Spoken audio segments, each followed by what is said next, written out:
gets me. Like, it was just really special. It wasn't just about cheese this weekend for me. I feel like it also changed my life a little bit. Buckle up for another road trip to the Green Mountain State. We're heading behind the scenes of Vermont's farmstead cheese movement, and we're taking you along for the ride. We'll be meeting cheesemakers, learning the craft, and yes, eating plenty of cheese. Oh, my sweet baby. Join us on what might be our tastiest adventure yet and see how you can have the same experience on the Vermont Cheese Trail. It's Chris. And Alex. Who else would it be? You might have heard of a beer trail. You might have even heard of a wine trail. But have you ever heard of a cheese trail? And furthermore, did you know there are councils for cheese? And when you think of councils, you might think of an administrative body that's shrouded in secrecy, but that's not the case for the Vermont Cheese Council. They represent cheesemakers throughout the state and host educational events for the public and food professionals so that they can become more intimate with the art science of cheese. You could say that they're the big cheese. There are more puns coming.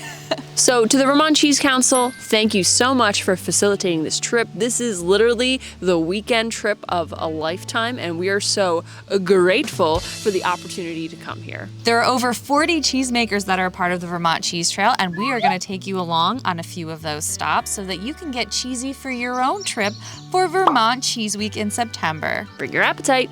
And a cooler.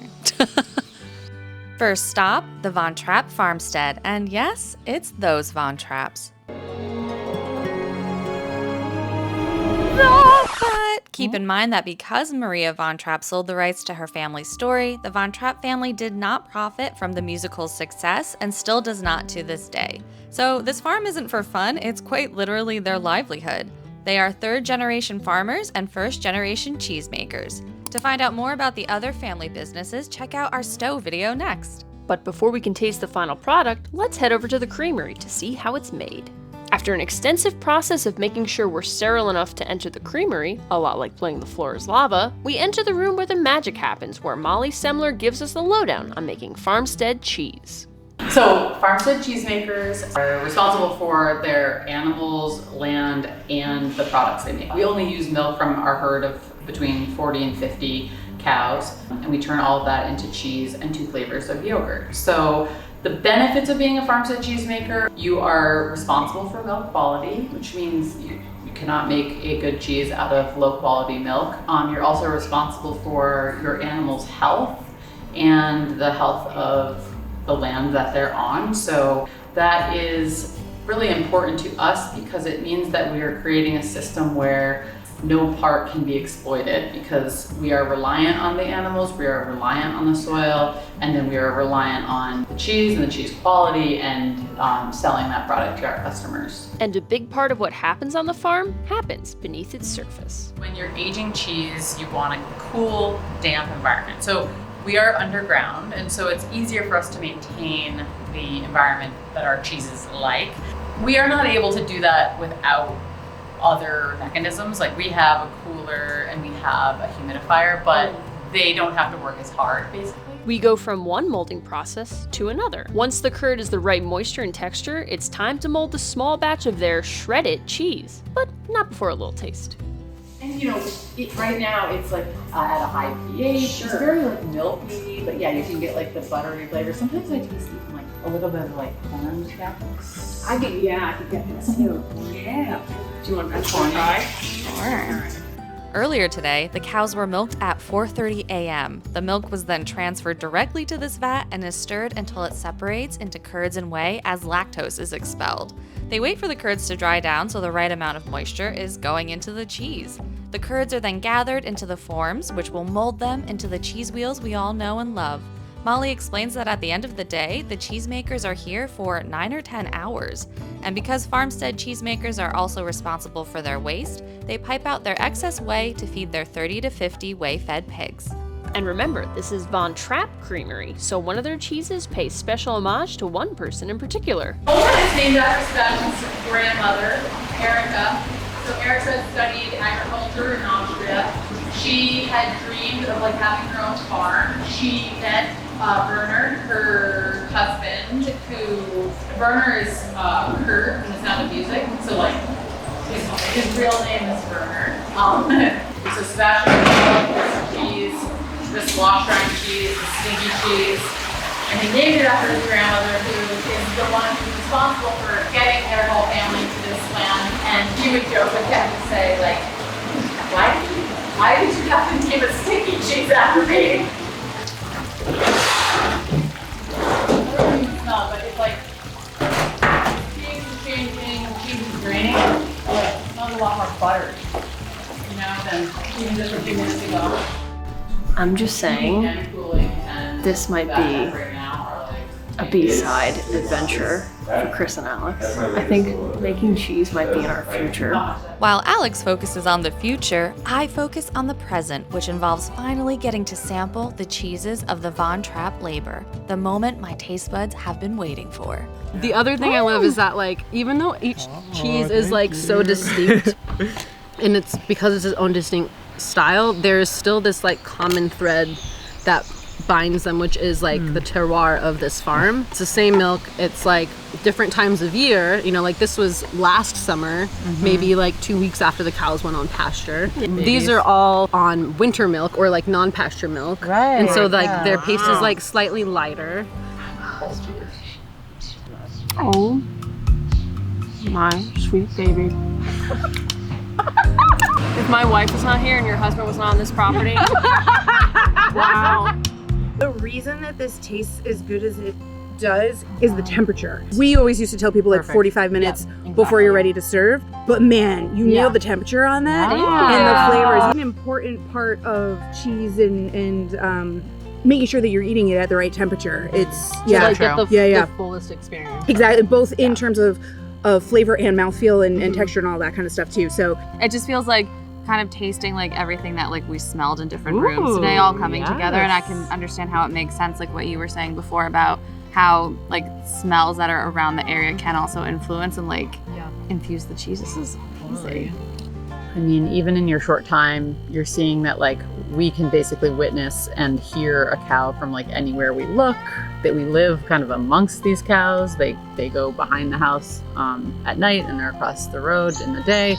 We've got calves here all the time. Our cheese making is like 50 feet from the farmhouse. Very intimate. Yeah, it's in a very, way that not many things in like food systems these days are. intimate. Yeah, exactly. If after a full day of cheese eating you want a little rest, relaxation, and digestion, but still want to be as close to the cheese as possible, you can stay around the corner at the Von Trapp Farmstead Little House. This cozy cottage has everything you need to rest up for more cheese eating. You can take in the sights outside in all of the wooded area, lay in the hammock, have a bonfire, sit on the deck, and just listen to the sounds of nature while you think about what you're gonna eat next.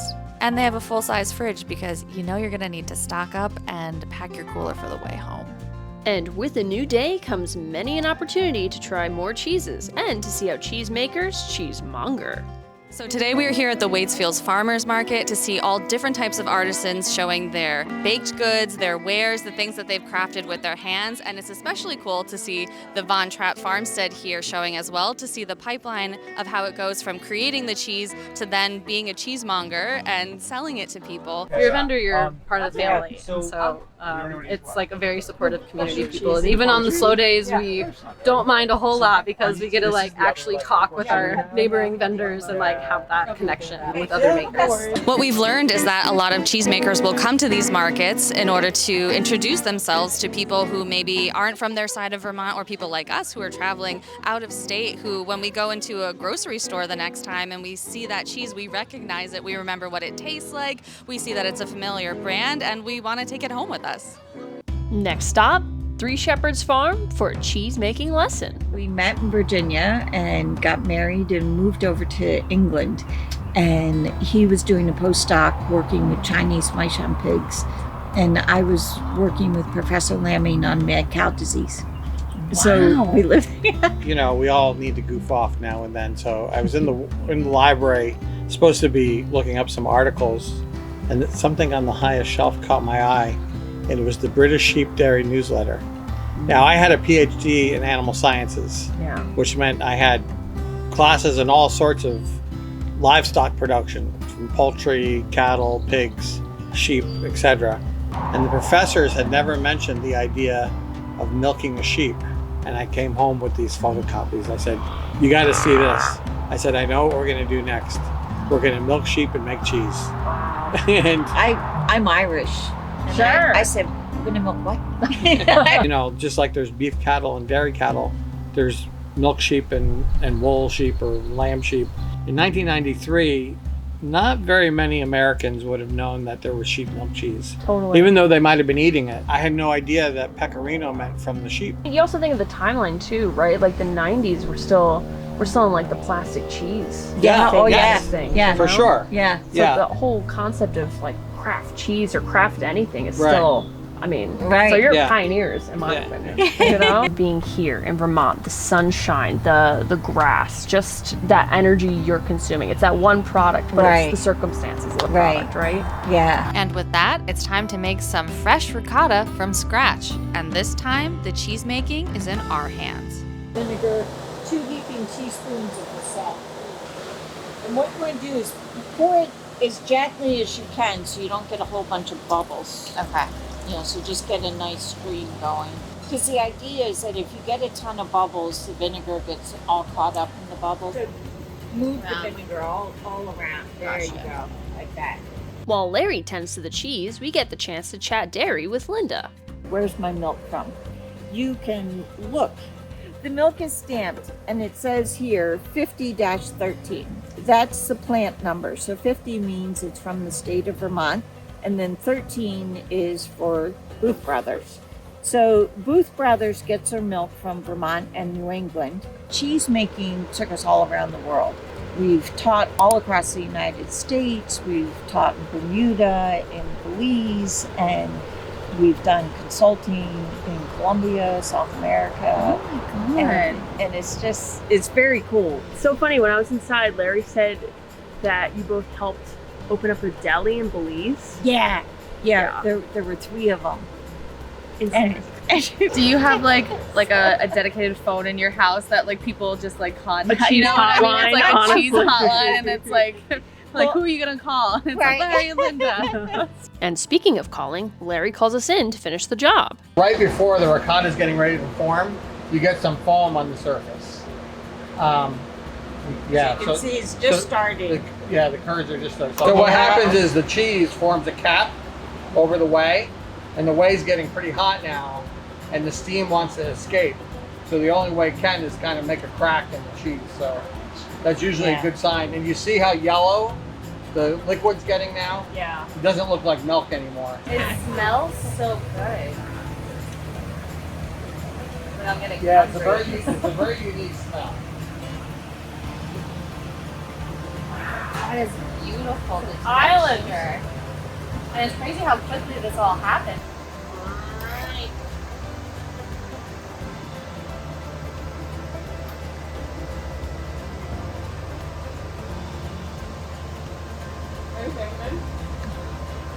Are you kidding me?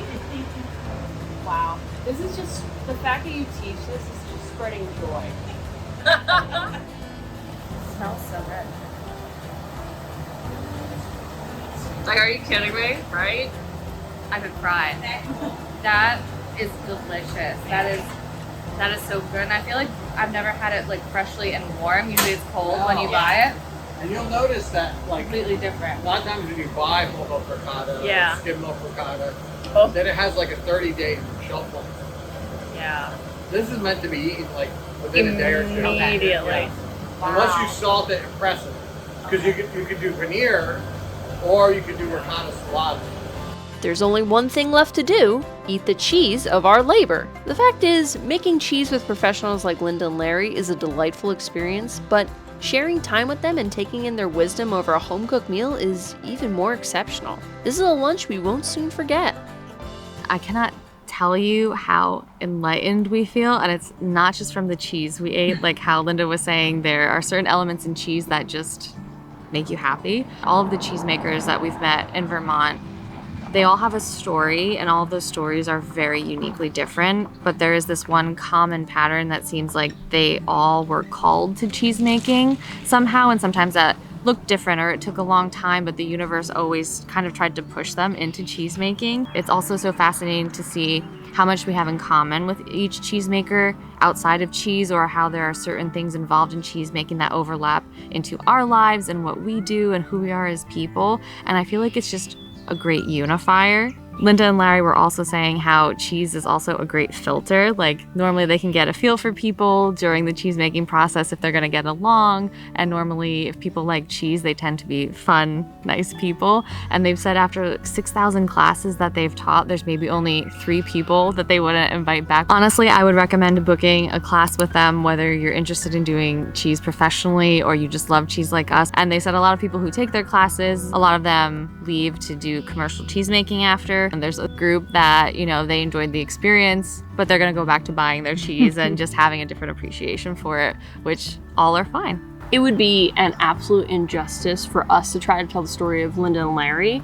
But fortunately, Linda has written a book based upon their absolutely unbelievable experiences in the dairy field.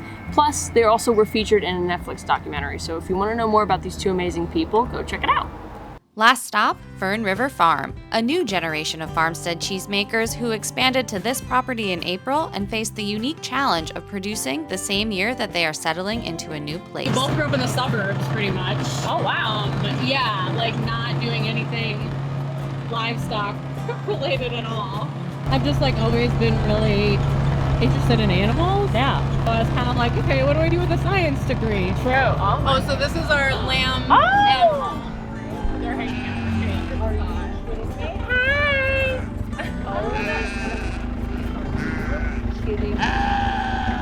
Hi guys. They're literally I'm a very full circle person.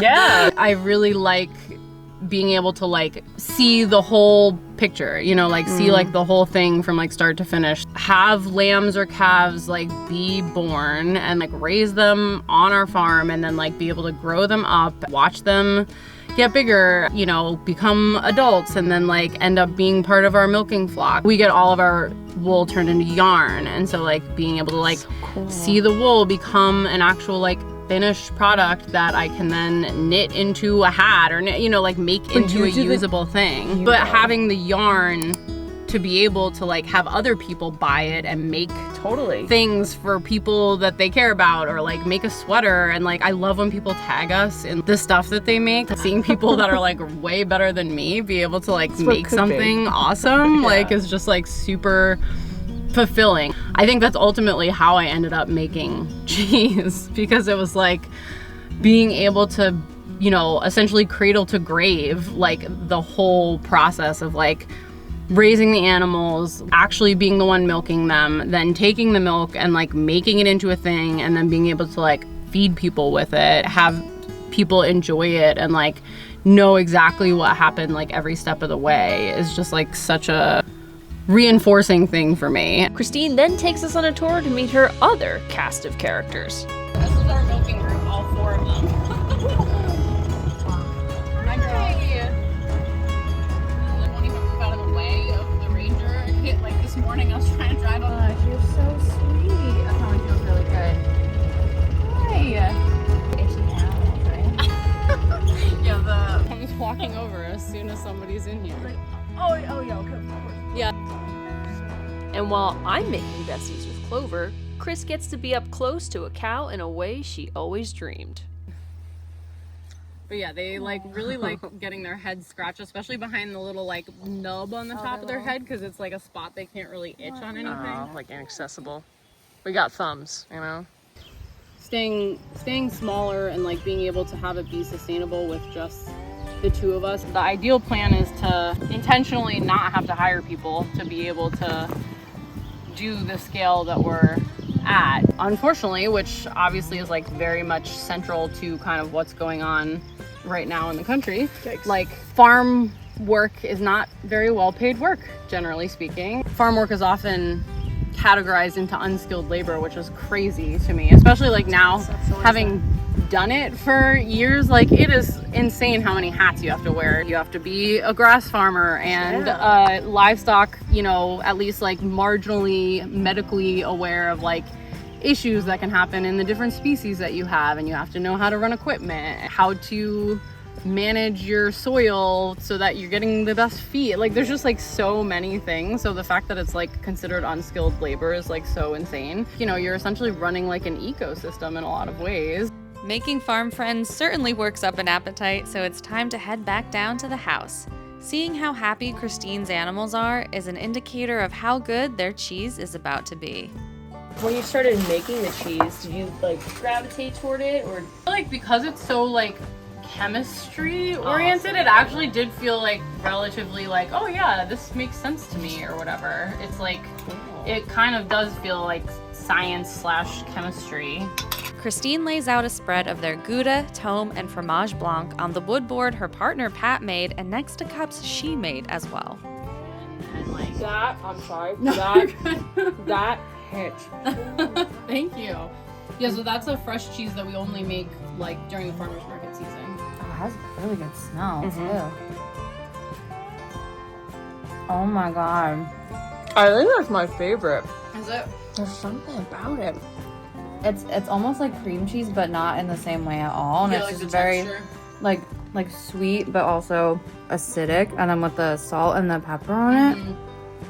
Christine sends us on our way with gifts, and with that, our adventure is winding down. Before we hit the road, we reflect on our weekend in Vermont.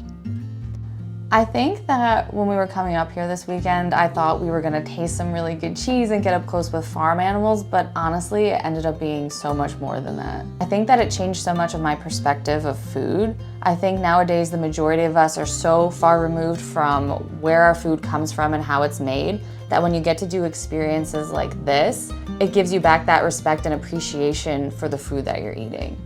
And knowing that the price point of an artisanal or farmstead made cheese is higher because the people and animals involved are happy. And then that links to a broader conversation that not everyone can afford the higher price point, not everyone can afford organic, and the system is not made to be that way, so you have to reevaluate the whole system. The process of cheese making also gets a really romanticized rap, but we learned this weekend it's mostly cleaning.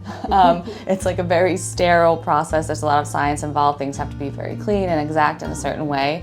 But I think the real romance is seeing these Vermont farmers and cheesemakers and their relationship to their land, their animals, their community, and the way that their food makes people feel. It gets me. It was just really special. So it just wasn't about cheese this weekend for me. I feel like it also changed my life a little bit. So you should have this experience too. The moral of the story, cheese changes your life. Cheese changes your life, and the people that it brings into your life can be life-changing. Do you need a tissue? Maybe I just need more cheese. Well, all Gouda things must come to an end. But don't be sad, because while our time in Vermont might be coming to an end, yours just might be starting. Save the date for the Vermont Cheese Festival in August and Vermont Cheese Week in September. Ooh. And no matter the time of the year, there's always the Vermont Cheese Trail. You better be following us, because we'll know before you go. Ricotta, get going now. Bye-bye. We're scared out.